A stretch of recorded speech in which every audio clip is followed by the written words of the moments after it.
비자는 2025 회계연도 기준으로 순매출 400억 달러를 기록하며 전년 대비 11% 성장했다. 같은 기간 기준으로 일반 회계 기준 순이익은 201억 달러, 조정 기준 순이익은 225억 달러를 달성했고 조정 주당 순이익은 11.47달러로 전년보다 14% 증가했다.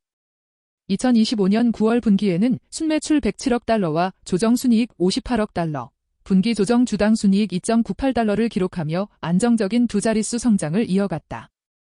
연간 결제 볼륨은 약 8% 증가했고 국경을 넘는 교차국가 결제는 13% 성장했으며 1년 동안 처리된 트랜잭션 수는 2,575억 건으로 약 10% 늘어났다.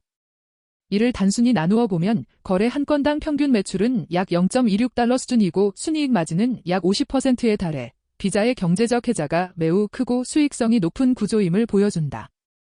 비자의 가장 큰 강점은 전 세계를 연결하는 네트워크 효과다.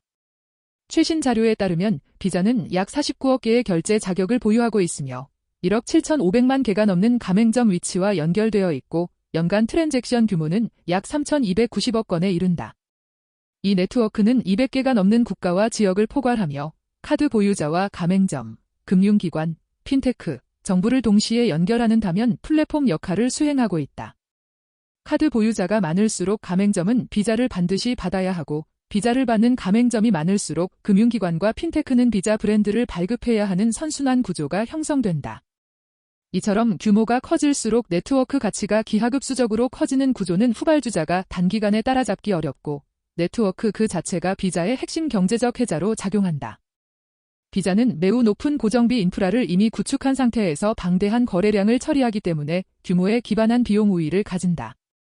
2025 회계연도의 비자는 순매출 400억 달러에 대해 일반 회계 기준 순이익 201억 달러를 기록해 약 50% 수준의 순이익 마진을 달성했다.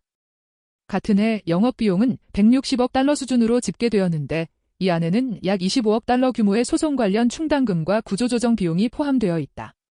서비스 매출 175억 달러, 데이터 처리 매출 200억 달러, 국제 거래 매출 142억 달러, 기타 매출 41억 달러를 올리면서도 고객 인센티브로 158억 달러를 지출하고도 높은 수익성을 유지했다. 대규모 데이터 센터, 네트워크, 보안, 규제 대응에 들어가는 고정비는 이미 투입된 상태이며 연간 2,575억 건에 이르는 트랜잭션으로 이 비용을 나누어 부담하기 때문에 거래 한 건당 한 개 비용은 매우 낮다. 이 구조 덕분에 수수료 인하 압력이 일부 존재하더라도 경쟁사와 비교해 안정적인 마진을 유지할 수 있는 비용 우위 혜자가 형성된다. 비자의 경제적 혜자는 단순한 결제 처리 네트워크를 넘어 파트너의 시스템 내부에 깊이 자리 잡은 임베디드 구조와 높은 전환 비용에서 한층 강화된다. 비자는 전 세계 약 1만 4,500개의 금융기관과 장기 인센티브 계약을 맺고 있으며 이에 따른 계약 부채가 약 104억 달러에 달한다. 금융기관은 비자를 기준으로 카드 발급 시스템, 승인과 정산 프로세스, 리스크와 사기 방지, 리워드 프로그램을 구축해왔기 때문에 다른 네트워크로 완전히 전환하려면 대규모 정보기술 재구축과 규제 승인 재획득, 마케팅 구조 변경을 감수해야 한다. 여기에 부가가치 서비스 매출이 추가 혜자를 형성한다. 2025 회계연도 기준으로 비자의 부가가치 서비스 매출은 109억 달러로 2023년 72억 달러, 2024년 88억 달러에서 빠르게 증가해 3년간 연평균 약 23% 성장했다. 이 사업은 전체 순매출에서 약 27%를 차지하며 리스크 관리, 데이터 분석, 발급 솔루션, 수취와 인수 처리 서비스를 포함한다. 파트너들은 이 서비스에 의존해 리스크를 낮추고 효율을 높이기 때문에 비자와의 관계를 끊을수록 잃는 가치가 커지고 전환 비용이 더욱 높아진다. 비자는 2025년을 전후해 단순한 카드 네트워크를 넘어 모든 형태의 돈의 흐름을 연결하는 전략을 강화하며 혜자의 범위를 넓히고 있다. 2025 회계연도의 비자는 빗서 디렉트와 상업결제, 계좌 기반 송금을 포함한 새로운 플로우 영역에서 의미 있는 성과를 냈다.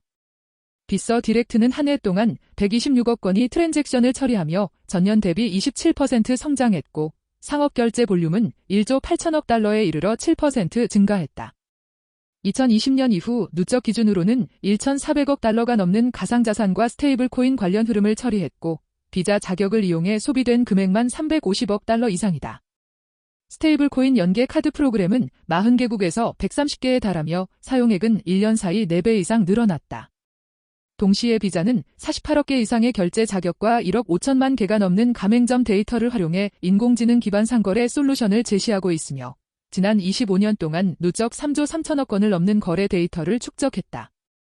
이처럼 다양한 네트워크와 결제 수단을 하나의 상단 허브로 연결하는 전략은 대체 결제 수단이 늘어날수록 비자의 인프라 가치가 더 커지는 구조를 만들며 혜자를 확장한다. 비자의 혜자의 가장 큰 도전은 규제와 소송 리스크에서 비롯된다. 2025년 11월 발표된 새로운 스와이프 수수료 합의에 따라 비자와 경쟁사는 향후 5년 동안 미국 신용카드 스와이프 수수료를 평균 2.35%에서 0.1%포인트 낮추고 일반 소비자 카드의 인터체인지 수수료를 8년간 1.25% 수준으로 제한하기로 했다. 또한 가맹점은 고수수료 리워드 카드나 상업용 카드를 선택적으로 거부하거나 카드 결제에 대해 최대 3%까지 할증을 부과할 수 있게 되어 가맹점의 협상력이 일부 개선된다. 2024년 기준으로 비자와 경쟁사의 신용카드 스와이프 수수료 총액이 1,112억 달러에 달했다는 점을 고려하면 정치적 압력과 규제 리스크는 앞으로도 계속될 가능성이 크다. 그럼에도 비자는 2025 회계연도에 소송 관련 충당금으로 약 25억 달러를 인식했음에도 201억 달러의 일반 회계 기준 순이익과 225억 달러의 조정 순이익을 기록해 약 50% 수준의 순이익 마진을 유지했다.